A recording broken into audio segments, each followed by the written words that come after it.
বাড়ির থেকে পাঠিয়েছে বাবা অনেকগুলো কলা।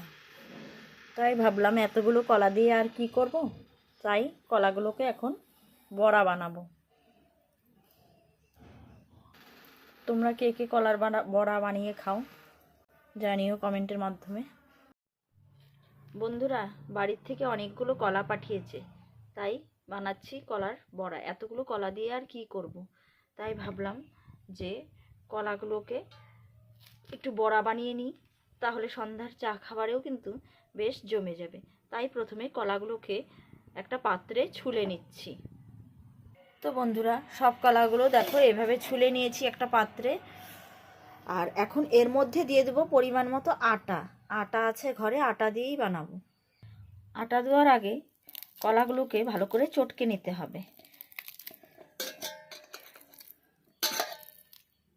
তো বন্ধুরা, কলাগুলোকে এইভাবে একদম মিহি করে চটকে নিয়েছি। এখন এর মধ্যে দিয়ে দেব পরিমাণ মতো আটা।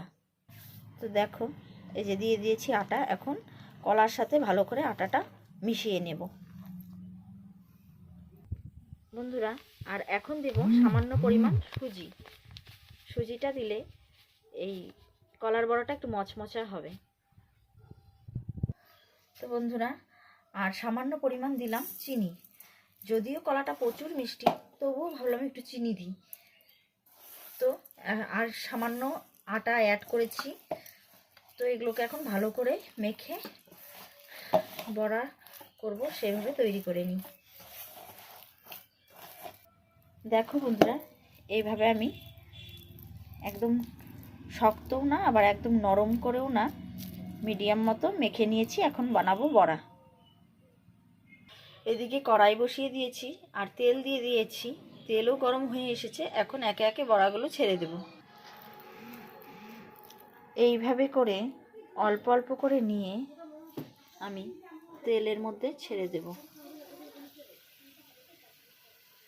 তো দেখো বন্ধুরা, এভাবে দিয়েছি। এখন আস্তে আস্তে ভাজাটা হোক, তারপরে তোমাদেরকে দেখাবো ফাইনাল লুকটা কেমন হয়। দেখো বন্ধুরা, ভাজা হয়ে গেছে, নামিয়ে নিয়েছি। দেখো বড়াগুলো এরকম হয়েছে। আর যে আবার দিয়েছি।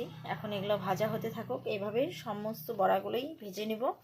তো তোমরাও বাড়িতে এভাবে কলার বড়া বানিয়ে খেও, ভীষণই ভালো লাগে। যদি কলা কখনো বেশি হয়ে যায় বা বেশি পেকে যায়, তবুও তোমরা এইভাবে বড়া বানিয়ে খেতে পারো। ভীষণই সুস্বাদু হয় বড়াগুলো। তো কেমন লাগলো ভিডিওটা অবশ্যই জানিও কমেন্টের মাধ্যমে। দেখা হবে নতুন কোনো ভিডিওর সাথে।